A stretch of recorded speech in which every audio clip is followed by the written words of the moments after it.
Hi, everybody. Welcome to the Breeders' Cup Focus. Dan Illman, Mike Beer, taking a look at the top contenders for this year's filly and mare turf. And leading our list, these horses are ranked in odds preference. The morning line, the very preliminary morning line set by Daily Racing Form's Brad Free. Well, the favorite, and deservedly so, is one of the great superstars of the American game, and that is Sister Charlie, 2-1 on the morning line. She's really done nothing wrong since she's come over here from Europe. She won this race last year, Mike, and she's just been utterly dominant since returning to the races over the summer. Yeah, true enough. I mean, she's won every major race in this division for filly and mare turf horses. Had the Breeders' Cup win last year. That was a really good field, Dan. She handled those horses, and she's just going to be really tough right back considering the form she's in right now. She is 2-1. Mississippi, who chased Sister Charlie home in the Flower Bowl Stakes, is at 10-1. Let's watch the Flower Bowl right now, and this is just your typical Sister Charlie effort. She had her rabbit Thais in there in front. Sister Charlie's going to just go right by her, and let's give Mississippi some credit. She really is giving her all, but Sister Charlie is just too much horse. Yeah, Mississippi actually runs a nice race here, but as far as Sister Charlie's concerned, this is sort of what's known as leaving something in the tank for the Breeders' Cup. She won that race pretty handily. The beat goes on for Sister Charlie. Mississippi, though, a nice race. Only her second start in this country, but she's run well in both of them.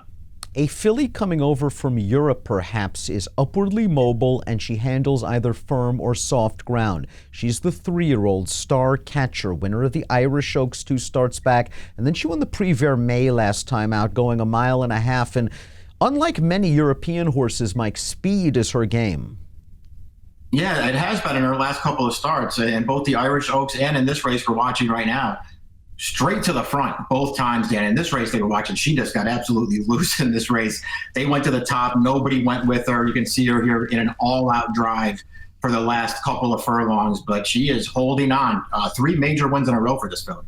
And this was her first race against older fillies and mares. She has certainly gotten good, and there's potential and scope for improvement. Let's talk a little bit about Iridessa, winner of the Group 1 Matron Stakes at 1 mile 2 starts back. She ran on the Sun Chariot most recently, and we're going to take a look at that race right now because another horse on this race, Voracious, is going to run second.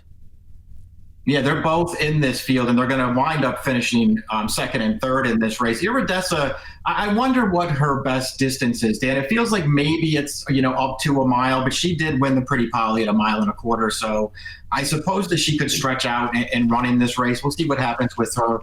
Voracious is also a pretty nice horse. Voracious is getting overtaken right now on the lead. She's going to wind up being second, but she ran pretty well in this race. I do wonder about Iridessa's distance capabilities because you did mention the Pretty Polly at 1.25 miles. It was really the one and only time they tried that. They tried the Irish Oaks at 1.5 miles, maybe a bit too far, but she beat a very nice mare in Magic Wand, who was second to Bricks and Water in the Pegasus World Cup turf, also second in another Grade 1 race against the boys here in North America. Iridessa did some good work at 1.25 miles. Maybe she can successfully stretch back out off a couple of these mile races. Deirdre, winner of the Nassau Stakes 2 starts back at 1.25 miles. Well, she took on some tough males last time out in the Irish Champion. We're going to watch that race right now. She finished a good 4th.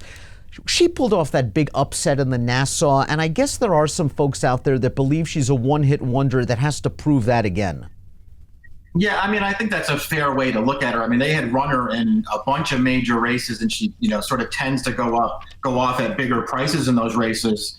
On the other hand, she runs okay in here. I mean, these are 3 really good horses in front of her, and she was lacking some room at one point in the stretch. You see her finishing on the outside there. She was really finishing with some run at the end of that race last time. Let's take a look at our list one more time. Of course, it's led by Sister Charlie. We see Star Catcher at 5, Iridessa and Deirdre at 6, Mississippi at 10, Vasilika, who just always seems to show up with a good effort and has the home court advantage in Southern California, is at 12-1. What about Fleeting, 10-1? This is a 3-year-old filly that has shipped to North America. She was 4th at 3-1 in the Beverly D, 3-1 against Sister Charlie, and she just missed last time out in a very prestigious Group 1 in France. Yeah, I mean, when they shipped her over for the Beverly D, I guess she ran fine. Not beaten that far by Sister Charlie, but again, that was a race that had a lot of pace, and she was off of it, and she never really threatened Sister Charlie. She's got to do a lot better than that. Sister Charlie is going to be one of the marquee names in the 2019 Breeders' Cup World Thoroughbred Championships. She is the 2-to-1 preliminary morning line favorite on Brad Free's morning line, and she is the horse to beat.